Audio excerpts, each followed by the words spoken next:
Way better than those cards that canceled on us.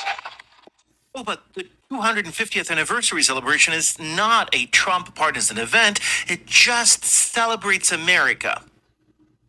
Does it? Because this is Secretary of Transportation Shawn Duffy at one of those Trump-sponsored events that are supposed to celebrate every American and unite us. So listen, if you will, to his inspiring and unifying words.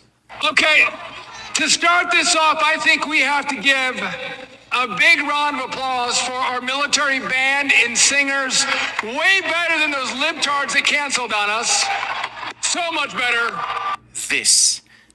This is why countless artists have canceled and decided not to associate themselves with Donald Trump's Freedom 250. Because it was peddled to them as a bipartisan, non-political event when it is, in fact, a very political and very partisan event. So much so that Trump himself called it a rally while trying to convince artists that it was just an event celebrating America. Trump gaslighting and lying to vendors for his personal gain? Who'd have ever thought that? And of course, Shawn Duffy decided to remove any doubt that this is nothing but a rally for the poorly educated that offends the most basic American values by using a slur that surpasses the political insult and uses one of the most ableist offensive terms. This is not about America, and it certainly doesn't represent the America I love. This is just gross. So right off the bat, we can go ahead and put to bed forever the fact that, or the notion that these Freedom 250 events were anything but a political rally for Donald Trump and the Republican Party.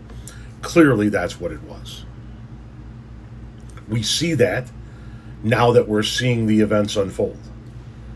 And those artists were 100% correct and in the right, excuse me for a moment, for canceling and not wanting to be part of a political rally, because this has nothing to do with the 250th birthday of the United States of America and everything to do with the celebration of Donald Trump.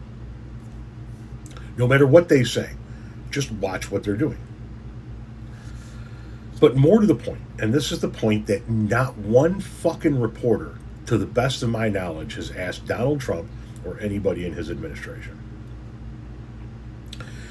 If, as Donald Trump said, the performers were not patriotic, un-American,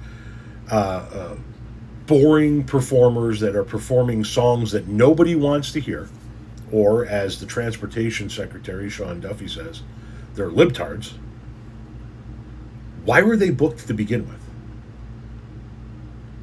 Why were they put on an announcement poster from the White House and put out there in front of the American people as, look at this awesome roster of performers that we have? Why did you book them to begin with, if that's how you feel about them?